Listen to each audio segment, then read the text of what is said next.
The world population of people above age 65 is expected to double over the next 35 years. But along with this increase in longevity, the burden of age-related diseases is expected to grow as well. One of the most common and feared signs of aging is the loss of cognitive function. Now, interestingly, animals, including dogs or primates, have similar signs of aging, and even mice show memory problems as they age. In fact, we can teach mice learning and memory tests that use similar processes we humans use to try to remember something. Now, young mice do much better in these tests than old mice.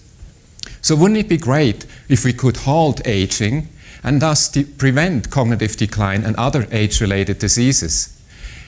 In fact, people have tried to do this for centuries and have dreamed of Dracula and vampires for a long time.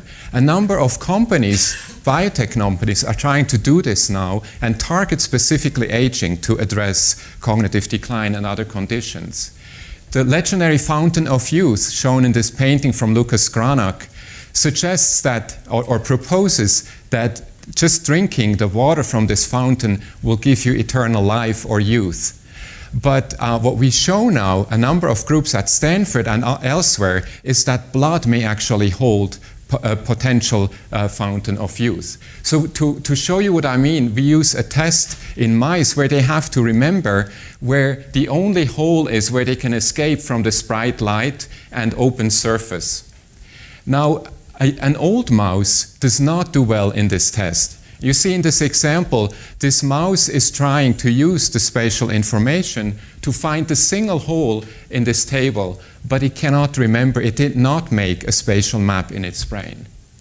In stark contrast, the mouse you see in the next slide is doing much better in this test. It seems to know its location and where the escape hole, the parking spot for it is. This mouse was treated for 3 weeks with young blood before the test, and by all means it seems to be rejuvenated and know this test.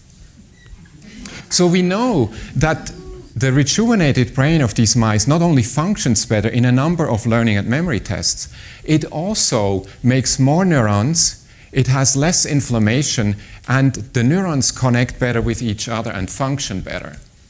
This is quite remarkable to us, but how does it work?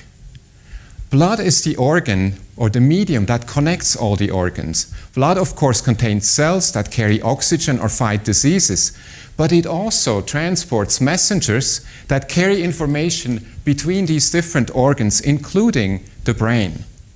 We call these messengers hormones, for example, or growth factors. Now we know from studies in our lab that these messengers are very different between young and old blood. In fact, we find that young blood has many factors involved in repair and maintenance of tissues, whereas in old blood we find factors involved in inflammation. So we think when we treat an old organism, such as the mouse I showed you, with young blood, we give it a boost of these young messengers. And that this recharges the old brain and possibly other organs and makes them function like younger ones again. We know that blood can do this, but we also learned already that most of the beneficial effects are actually in the soluble fraction, which is also called plasma. This offers the opportunity for us to isolate these factors, produce them synthetically so that we can use them as potential drugs to rejuvenate tissues and potentially help cognitive deficits and other conditions. So does this magic work in humans? To put this to the test, we started the company Alkahest, which is currently testing this idea in patients with Alzheimer's disease who are receiving young blood from healthy volunteers. Obviously, we don't know yet whether this will work, but we're very excited to learn a potential power that this young blood may hold. Thank you very much.